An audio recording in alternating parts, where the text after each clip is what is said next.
Okay, hi, welcome to Yo Soy Neighborhoods Fresno. Thank you for watching. Here we are in the neighborhood. We're on Belmont, just before Belmont on Fulton Street. I don't know if everyone knows about the skate shop here. Saifu, is that how you say it? Sifu. Yeah, skate shop. Yeah, I have Alex, one of our skateboard artists, with us today, and we're going to discuss skateboarding. And hey, we need a indoor, outdoor skateboarding area for these fellas. And they have girls too, believe it or not. They were explaining to me that they put together a spot over on Chestnut and Shields, but the tweakers invaded their area and took it over. So we need to bring safety to these people that are enjoying their sport. So let me introduce to you Alex. I'm Alejandro Mendoza. So Alex, how long have you been skating? Since I was 12. 12 years old. 12 years old. Here in Fresno? Here in Fresno, yeah. Okay. So your experience is mostly sidewalk skating? Yeah, sidewalk, street skating, mainly. Yeah, those are the shots we just took, that skateboarding Yeah. shots. So Fresno's never had an official skateboard area? We do, but like, a lot of them require a lot of things. Mm-hmm. But there's not like a skate park where you can just hang out and like... Practice.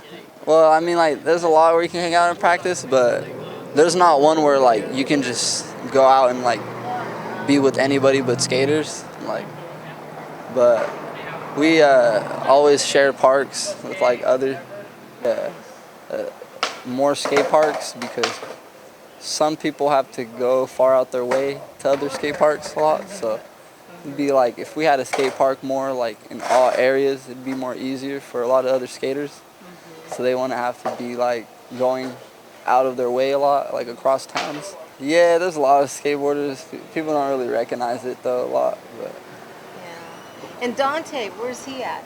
Tell everyone your name. Deontay, RC. RC. Okay. So Dante, how long have you been skateboarding? 13 years. Okay. Now you were sharing with me that Fresno doesn't have an official skateboard arena, so to speak, not similar to Long Beach and some of those other areas. Which one did you tell me that you really liked? Long Beach. The Long Beach Park was pretty good. Majority of the parks out in LA, like, they're oriented to complement the streets. Okay. Like, versus like a lot of parks out here, they're not really built like that. Okay. And so just something more oriented towards something street, you know. Well, you also mentioned the hangar. Yeah, like an indoor park. The indoor park would be really tight for, especially like right now, it's summertime, and nobody wants to skate in the heat. So having somewhere where we can actually go, it's indoor and there's shade would be ideal. Right. Actually, I mean, you guys collaborate when you're sitting there talking and figuring out moves. You're sitting down there helping each other, right? Try to figure out how to make those moves. Is that right? Yeah. Okay, so kind of explain, why don't you guys kind of explain to the audience what exactly you go through? What is the process? I mean, you collaborate, you figure out the tricks, you're watching, like right now. Hard work. Okay. It's a lot of hard work, and It's a process. So you're gonna do a lot of falling just to land one time, and so it really takes a lot of diligence. And if you're not willing to get hurt in the process, it's really, it's not. That's why people don't really want to skate like that, because people don't want to get hurt. But for those who do, they want to do something with it. They want to learn. It's fun to them. So actually having a skate park, and the one that we were watching over there in Long Beach is like about 4,000 square feet. It's fairly large, and you don't have to deal with the wind and the air and the people interfering with you. Yeah, right? Yeah, outside crowds. People, just no regular people on the street. Just they'll just come in, and it would just be a secluded area that's strictly for skateboarding. Like no outside interference. Of nothing that's not skateboarding. Okay. And I noticed you said that they pay a fee to there would be an admission fee, because that's going to help keep the place open. If there's any repairs that need to be done to any of the obstacles or structures, like it'd be the skater, it'd be by the skaters for the skaters, you know what I'm saying? Mm-hmm. So it's strictly for the skaters. Like, there's no outside, it's skaters, and there's a lot of skaters out here who want that. So if they get it, we're gonna go take advantage of it, full advantage of it. We probably would never go to any of these other parks because that would be the best park in town, for the simple fact that it's shade and we can skate it year round. All right, so indoor. Indoor, And then you like also, not completely indoor, but even if it just had a top apron, just each one they have air conditioning and all of that good stuff.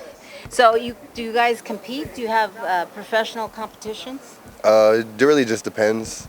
Since Corona happened, there really hasn't been much going on. Besides, we had a couple events recently, but those were thrown by him, his crew, and his group of friends.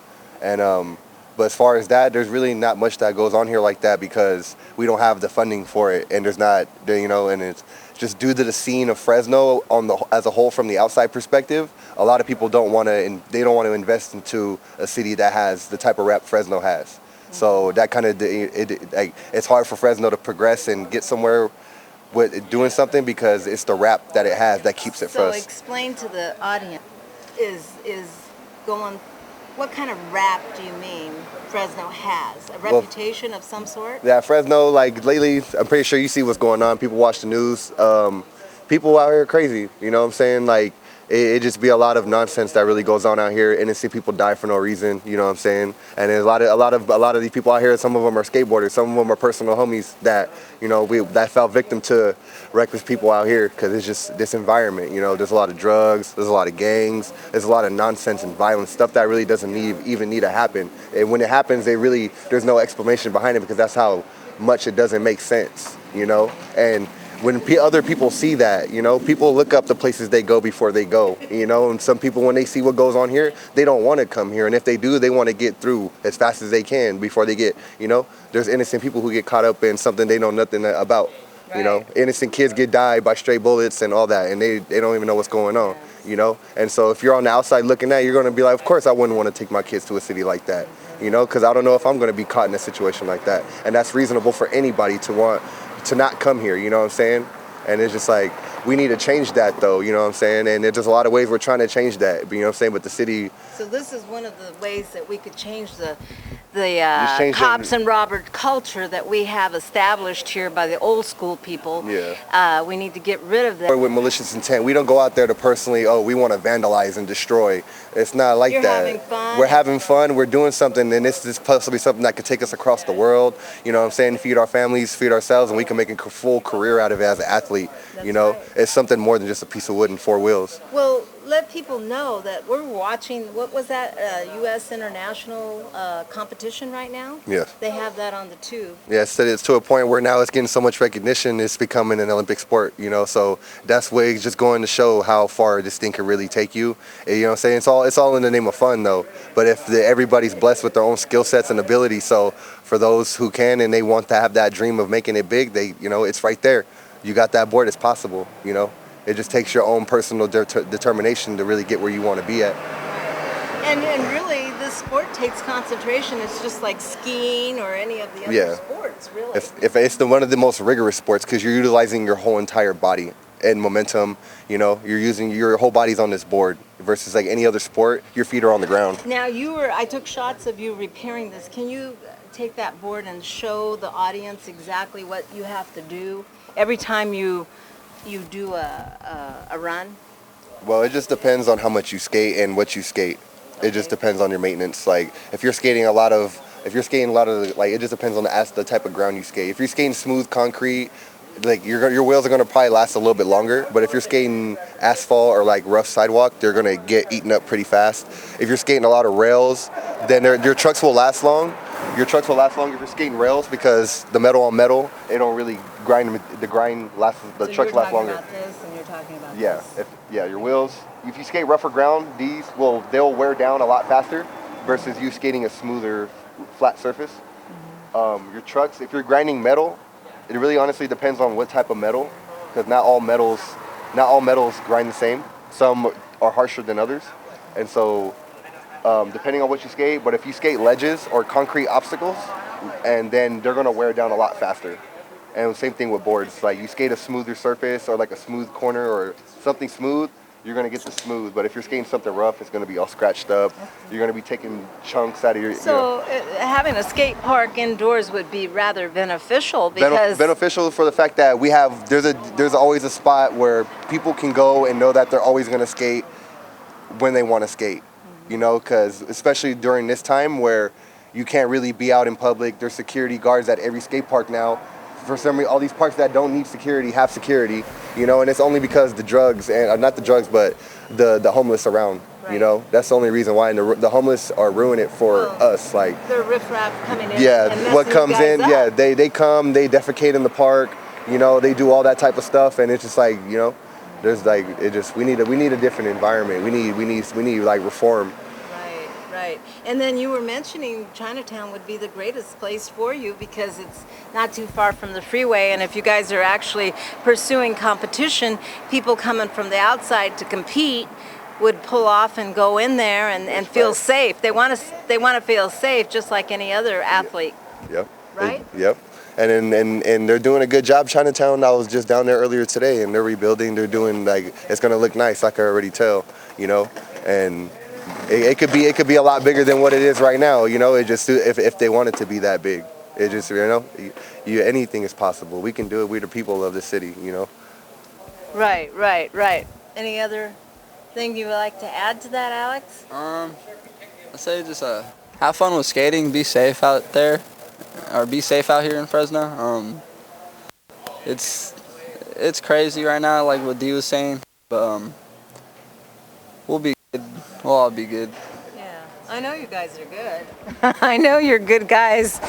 So, folks, you're hearing this right from our young folks. They need some place to continue their athletic activity. And so we're going to go in here, and why don't you guys, I know you work here at the skate shop. Yeah. Why don't you guys give us a little tour? Do you mind? Yeah. Okay, let's kind of go in there.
RC was very direct.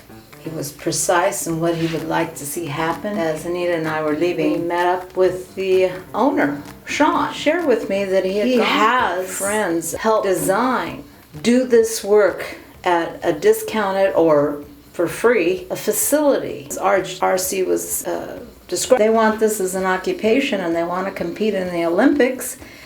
They need to have a facility. Gee, I just can't believe that the city of Fresno would turn down a couple of $100,000 to help the kids. That seems so crazy.